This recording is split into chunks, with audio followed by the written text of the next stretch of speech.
Celebrities, యాంకర్లు, cinema హీరోలు, కొంతమంది దర్శకత నిర్మాతలు వాళ్ళు వ్యాపారం కానివ్వండి, లేకపోతే సినిమాలో షూటింగ్ కానివ్వండి, వాళ్ళ చిత్రం యూనిట్ కానివ్వండి, వాళ్ళ ప్రారంభం కానివ్వండి, ఆడియో ఫంక్షన్ కానివ్వండి, ఏమైనా కానివ్వండి, ముందుగా దేవుణ్ణి ప్రార్థిస్తారు. కొబ్బరికాయలు కొడతారు, పెద్ద పెద్ద దేవుని ఫోటోలు పెడతారు. మళ్ళీ ఆ సినిమా హిట్ అవ్వాలని చెప్పి తిరుమలకు నడిచొస్తారు. అలాగే కాణిపాకం వెళ్తారు, అలాగే షిర్డీ సాయిబాబా టెంపుల్కి వెళ్తారు, విజయవాడకి వెళ్తారు. అనేక గుళ్ళకి, హిందూ సమాజం సంబంధించిన హిందూ దేవాల గుళ్ళకంతా వెళ్తూ ఉంటారు. ఆ సినిమా హిట్ అయిపోయినాక, వాళ్ళ ఆడియో ఫంక్షన్ హిట్ అయిపోయినాక తర్వాత ఎలా మారిపోతున్నారంటే వాళ్ళు దేవుళ్ళని హేళన చేసే విధంగా మాట్లాడుతున్నారు. ఇది చాలా బాధాకరం. హిందువుల మనోభావాలు దెబ్బతీసే విధంగా మాట్లాడితే సనాతన ధర్మంలో భాగంగా ఎంతటోనే సరే మాట్లాడాల్సిన అవసరం ఉంది.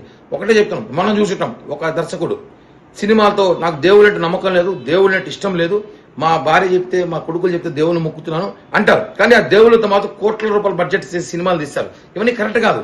మీరు వ్యక్తిగతంగా మీకు ఏమంటే పక్కన పెట్టుకోండి, కానీ హిందువుల మనోభావాలు దెబ్బతీసే విధంగా మాత్రం ప్రవర్తిస్తే అది ఎవరైనా కానీ, దర్శక నిర్మాతలు కానివ్వండి, కొంతమంది ఇలాంటి యాంకర్లు కానివ్వండి, బాగోదని చెప్పి కూడా తెలియజేస్తూ వెంటనే వీళ్ళు క్షమాపణ చెప్పాల్సిన అవసరం అయితే ఉందని చెప్పి కూడా